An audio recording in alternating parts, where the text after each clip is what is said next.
no, igsat angin dyan nga ito na ya kamati dyan nga ito dyan Makita. Makita. no, grabe Grabe. Kita man yan, di manok. galit ang manok ang sidaan no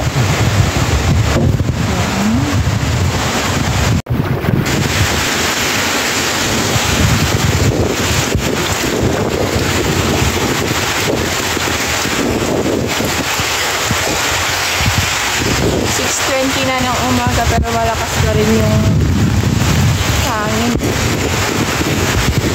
Nakita ko dyan kanina yung mga kamatis nalaglag na yung mga bunga nila. Nakasalang. Tapos yung motor nila musik na.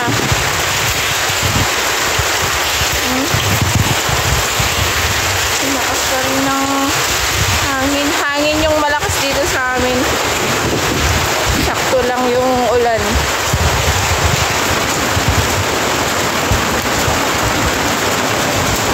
Bagsakan yung mga bolo doon. Maraming sanga ng mga mahogani pati doon sa rabitan. Sira din. Hindi ko alam kung okay ba yung mga rabbit ko. Lakas. Ganyan siya tapos biglang atake yung hangin galing doon. Mas malakas yung hangin sa taas. Kaya pumunta doon si Papa, chinek niya yung mga kamatis namin.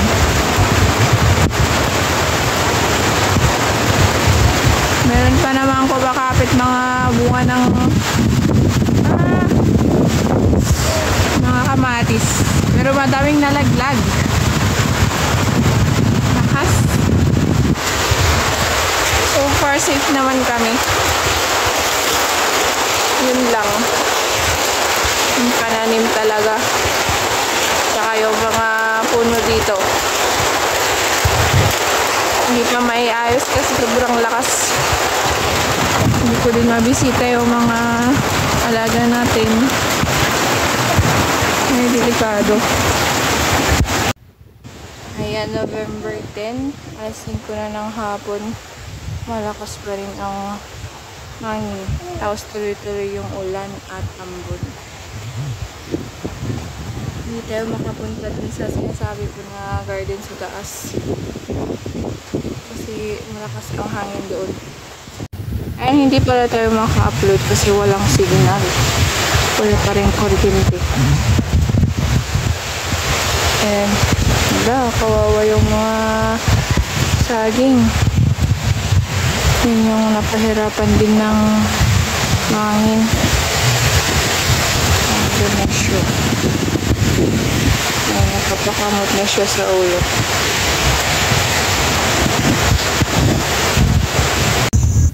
Ayan, ngayon ay November 11 na.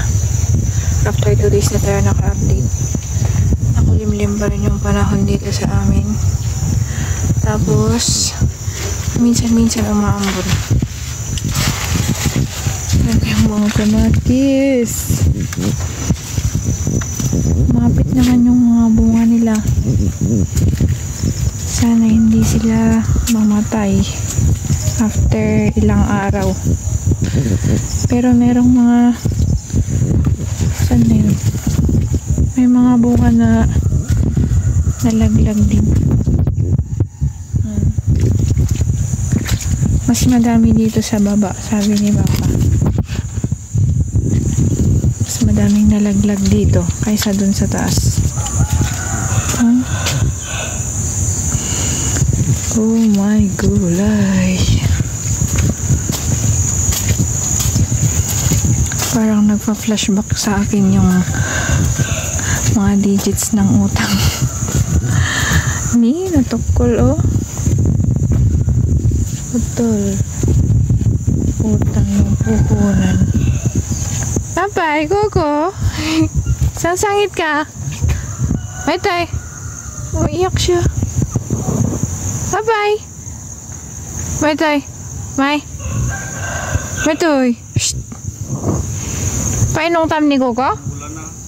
Ha? Bagyo ganyan dito mula na. Nabagyo yung tanim ni Coco, kaya umiyak din siya.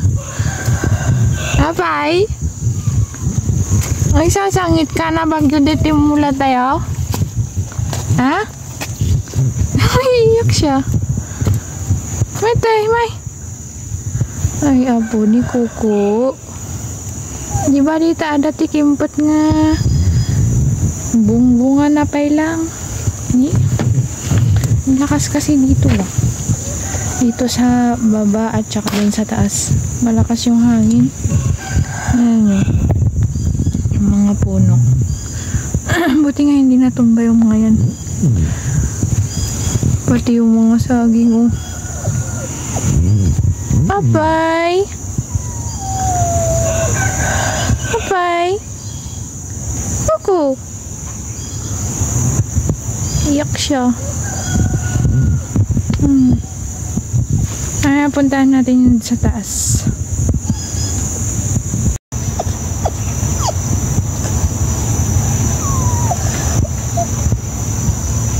Umiiyak talaga siya sa nangyari sa mga kamatis namin. Coco.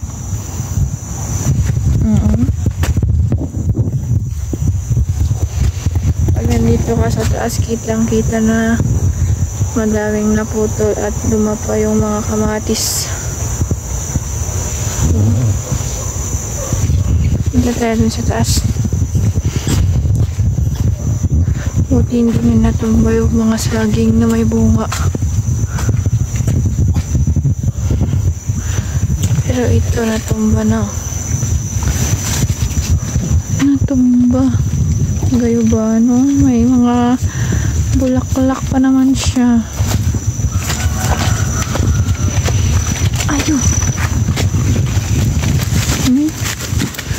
Nabuwal sa lakas ng hangin. Coco. Agoy. Ulo. Kita nyo, sirang-sira yung mga dahon ng saging. Pati yung ito, gayubano na naman. Lumipad na. Lumipad yung mga sanga. Ayan, nandito na tayo sa taas. Wala. At least dito, madaming sumusuporta na mga lubid sa kanila, oh. Pero yun lang. Ayun. Makapasangit, George. Ay, ang luomda pa yun. Ang batak nila duman, oh. Over siguro yan sa tubig. Dahil nahulog. Pati nga si Coco naiiyak, eh. Hindi. Ang natin. Ito.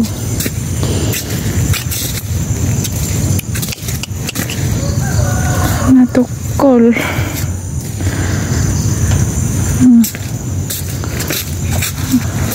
Ay, Coco. Ito yung sinasabi ni Papa. Natukol daw. Nag-bend.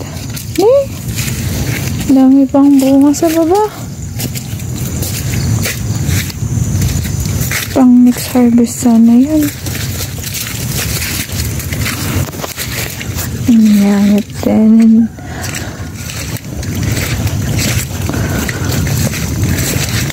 oh, dati straight yan, ngayon pakurba-kurba na sila. Malakas yung hangin papunta doon, kaya lahat sila, yung mga trellis, papunta din yung bagsak nila doon.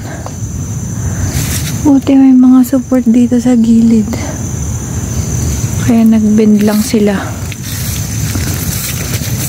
Coco, Favorite niyong kamatis. Ay, kuko. Anyamat din. Bagyong Yuan.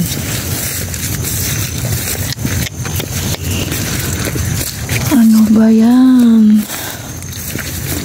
Ni? Lahat sila oh. Dito kitang kita nagbend lahat papunta doon.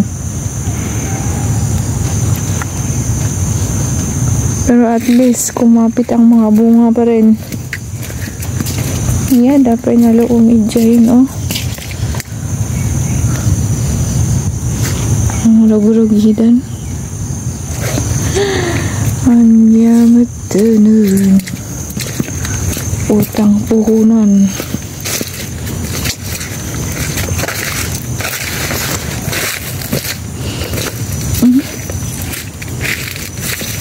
Yan.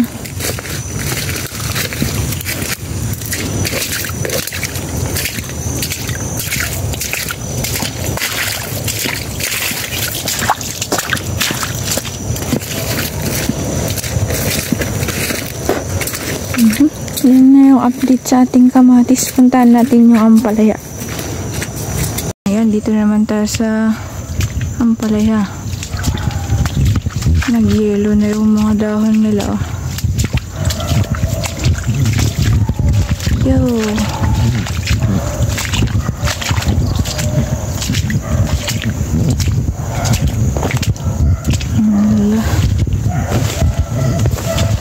Buti nga nabenta na namin yung bunga nito bago pa dumating si Bagyong Yuan.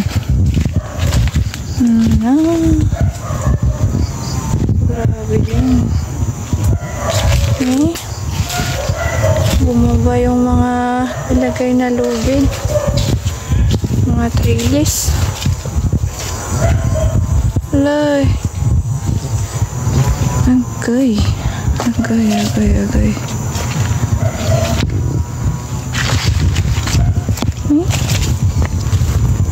Kamatis din dito. Hindi as in na ano to, parang maganda yung pababa na pinagtamnan. Nagyelo yung mga kamati ay mga palayo. Ilang araw lang to.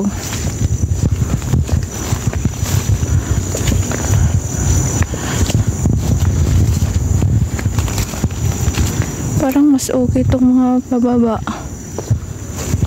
Yung pinagtamnan na kamati.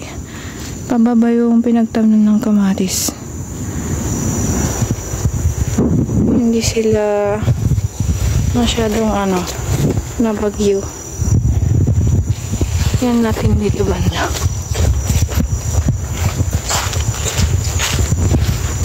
May kamatis pa dito. Ayaw.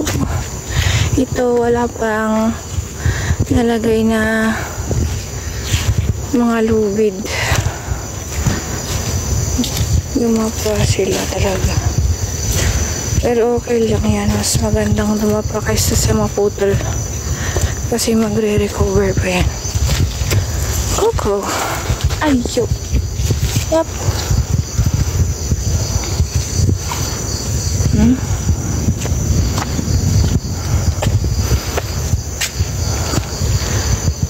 Natumba yung mga nilagay na bolo. Ito sana yung gagawin pa niya na trellis, pero dumating na yung bagyo. At least tumapa lang sila. Ayan, may meron pa pala dito yung mga papaya. Ito okay. Mabiyag kayo mata. Meron pa dito. Panalagyan ng trellis. Ayo.